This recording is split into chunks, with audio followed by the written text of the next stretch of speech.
Inhumans के episode 4 की story start होती है जहां पर सैमी ब्लैक बोल्ट डॉक्टर डकलिन के साथ उसके हेलीकॉप्टर में है। डॉक्टर डकलिन उसे बताते हैं कि वो एक प्राइवेटली फंडेड साइंटिस्ट हैं जो ये पता लगा रहे हैं कि क्या इनह्यूमंस असली में हैं और अगर हैं तो वो अपनी पावर्स का इस्तेमाल कैसे करते हैं। और अब उसे एक इनह्यूमन मिल गया है जो है ब्लैक बोल्ट। डकलिन ब्लैक बोल्ट से परमिशन मांगता है कि क्या वो उसके ऊपर रिसर्च कर सकता है और उसका डीएनए मांगता है ताकि वो जान सके अपनी पावर्स का कैसे यूज किया जाता है। लेकिन ब्लैक बोल्ट ये करने से मना कर देता है क्योंकि उसे अपनी वाइफ को ढूंढना है। लेकिन डकलिन कहता है कि अगर तुम उसके साथ कॉर्पोरेट करोगे तो मैं तुम्हारी वाइफ को ढूंढने में तुम्हारी पूरी मदद करूं। ये सुनते ही ब्लैक बोल्ट मान जाता है और वो लोग चले जाते हैं डकलिन की प्राइवेट रिसर्च लैब में जहां पर पुलिस का भी जाना पॉसिबल नहीं है। दूसरी तरफ मेडुसा लुइस के साथ की कार में हेलीकॉप्टर का पीछा कर रही होती है। लुइस मेडुसा की रिंग देखती है और उससे पूछती है कि ऐसी ही सेम रिंग मैंने उस आदमी को भी पहने देखी हुई थी जो हेलीकॉप्टर में है। मेडुसा उसकी बातों को इग्नोर कर देती है और गन पॉइंट से उससे गाड़ी की स्पीड बढ़वा लेती है जिसकी वजह से पुलिस उनके पीछे लग जाती है। वहीं एडिलाइन में मैक्सिमस काउंसिल से कहता है कि अब तुम अच्छे से काम कर सकते हो। जेनेटिक काउंसिल का हेड बोलता है कि हम अच्छे से ही काम कर रहे हैं, लेकिन मैक्सिमस कहता है कि क्या तुम्हें और कुछ नहीं बोलना, क्योंकि मैक्सिमस ये जानता था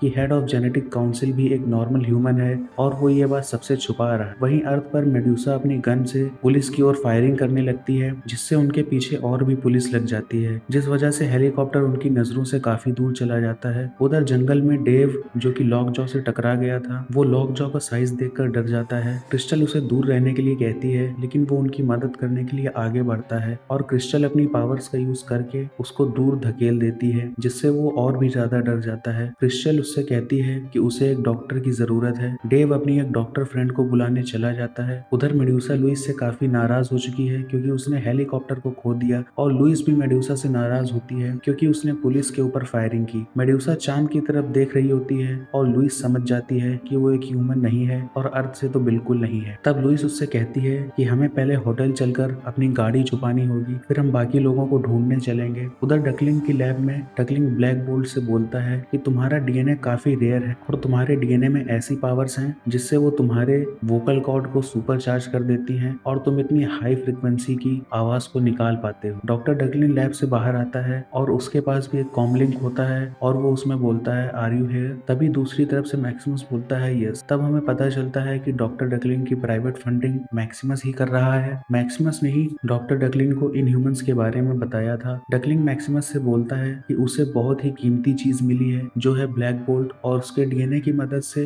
वो काफी डिजीज को ठीक कर सकता है जैसे कि कैंसर और भी काफी सारी डेंजरस डिजीज। लेकिन मैक्सिमस बोलता है कि उसे ब्लैक बोल्ट को मारना होगा। यह सुनकर डॉक्टर को काफी तकलीफ होती है। वो कहता है कि वो ऐसे ही किसी को नहीं मार सकता। मैक्सिमस उससे कहता है कि तुम्हें अगर उसका डीएनए चाहिए तो इसके लिए तुम्हें उसको जिंदा रखने की जरूरत नहीं है। लेकिन डकलिंग बताता है कि अगर वो मर गया तो उसके डीएनए में चेंजेस आ जाएंगे, इसी वजह से उसे उसको जिंदा रखना होगा। दूसरी तरफ जंगल में कार्नैक उन तीनों को समझाने की कोशिश कर रहा होता है कि वो उनके लिए थ्रेट नहीं है। वहीं गॉर्गोन और उसके ह्यूमन साथी ऑरेन और मॉडियस से भाग रहे हो। गॉर्गोन सभी ह्यूमन से कहता है कि तुम्हें यहाँ से चले जाना चाहिए क्योंकि मॉडियस बहुत ज्यादा पावरफुल है। लेकिन वो ह्यूमंस कहते हैं कि वो पावरफुल है लेकिन इसका मतलब ये नहीं है कि हम उससे लड़ नहीं सकते। वहीं ऑरेन फ्लोरा से कहती है कि तुम्हें उन्हें ढूंढना होगा और फ्लोरा बर्ड्स की मदद लेती है और उनसे पूछती है कि वो लोग किस डायरेक्शन में गए हैं। इधर लुइस और मेडुसा होटल रूम में होते हैं। लुइस मेडुसा से उसका नाम पूछती है, मेडुसा उसे अपना नाम बताती है और लुइस और भी क्वेश्चंस करती है लेकिन मेडुसा किसी का भी जवाब नहीं देती है क्योंकि वो ब्लैक बोल्ट को लेकर परेशान। लुइस मेडुसा को बताती है कि वो सिंगल है और खुश है। ये सुनकर मेडुसा को क्रिस्टल की याद आ जाती है। तब तक वहाँ पुलिस आ जाती है। लुइस को याद आ जाता है कि उसने होटल में क्रेडिट कार्ड का यूज किया था जिसकी लोकेशन को ट्रैक कर पुलिस उनके पास पहुंच चुकी है। मेडुसा वहाँ से निकलने की बात करती है और वो लोग वहाँ से भागने लगते हैं। वहीं एटिलाइन में मैक्सिमस जेनेटिक काउंसिल से कहता है कि उसे फिर से अपने ऊपर टेरोजेनेसिस करना है क्योंकि उसके पास एक की है और वो मैक्सिमस के अंदर के इन ह्यूमन एबिलिटीज को अनलॉक कर देगी जिससे वो एक ह्यूमन वाली पावर्स को यूज कर पाएगा। लेकिन हेड ऑफ जेनेटिक काउंसिल इस चीज को करने से मना कर देते हैं। मैक्सिमस को ऐसा लगता है कि जेनेटिक काउंसिल नहीं चाहते कि मैक्सिमस भी एक ह्यूमन बने। मैक्सिमस जेनेटिक काउंसिल के हेड से कहता है कि क्या तुम अभी भी मेरे लिए लॉयल हो,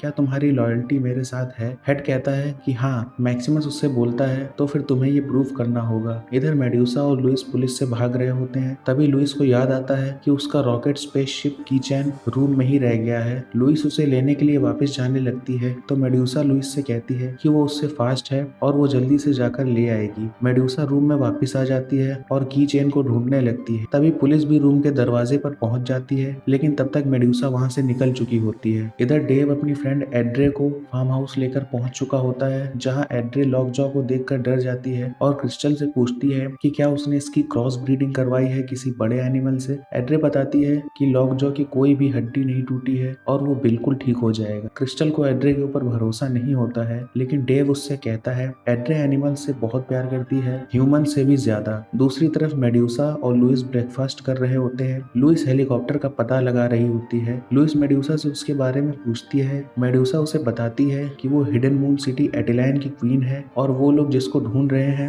वो वहाँ का किंग ब्लैक बोल्ट है। बातें करते करते ही हेलीकॉप्टर का पता लग जाता है और लुइस जल्दी से पेमेंट करने के लिए जाने के लिए आती है। लुइस वापस आकर देखती है तो मेडुसा वहाँ से गायब हो चुकी है। वहीं मैक्सिमस एरन से कांटेक्ट करता है और कहता है कि अब उसे ब्लैक बोल्ट को नहीं मारना है। एरन मैक्सिमस से कहती है कि हमारे प्लान में वो हमेशा आपके साथ है। मैक्सिमस एरन को अपनी बराबरी का कभी नहीं मानता है और उसे कहता है कि हमारे नहीं मेरे प्लान। मैक्सिमस एरन को एक सोल्जर की तरह देखता है। वहीं एरन मैक्सिमस से प्यार करती है, इसी वजह से उसने ब्लैक बोल्ट को धोखा दिया था। वहीं लुइस मेडुसा को ट्रैक कर रही होती है क्योंकि मेडुसा उसका लैपटॉप लेकर के गई थी। लुइस अपने मोबाइल से ट्रैक करके मेडुसा तक पहुंच जाती है और मेडुसा से बहुत नाराज होती, लेकिन मेडुसा उससे कहती है कि वो अपने हस्बैंड को खोना नहीं चाहती और उसके लिए उसे जो बन पड़ेगा वो करेगी। लुइस मेडुसा से बताती है कि वो उसकी हेल्प करेगी उसके हस्बैंड को ढूंढने में, फिर मून पर वापस जाने में। लुइस बोलती है कि वो जहाँ काम करती है वहाँ उनके पास एक रॉकेट है जिससे वो लोग मून पर जा सकते हैं। वहीं गॉर्गोन कार्नैक को ढूंढ रहा होता है। दूसरी तरफ डॉक्टर डकलिन की लैब में डॉक्टर डकलिन ब्लैक बोल्ट को कुछ इनह्यूमंस की फोटो दिखाता है और उससे पूछता है कि इनमें से कोई उसकी वाइफ तो नहीं है। ब्लैक बोल्ट मना कर देता है। वहीं ब्लैक बोल्ट देखता है कि पीछे एक डॉक्टर इंजेक्शन रेडी कर रहा है। इधर जेन कार्नैक के साथ कुछ टाइम स्पेंड करके अपने टेंट में वापस आ जाती है और जेन कार्नैक से कहती है कि उनके पास टेंट्स की कमी है, तो अगर वो चाहे तो जेन के साथ टेंट शेयर कर सकता है। ये सारी चीजें रेनो देख रहा होता है और उसे ये चीज बिल्कुल भी पसंद नहीं आती कि उसकी टीम की एक मेंबर एक आउटसाइडर के साथ इतना ज्यादा कनेक्टेड हो रही है। वहीं दूसरी तरफ ब्लैक बोल्ट सैमी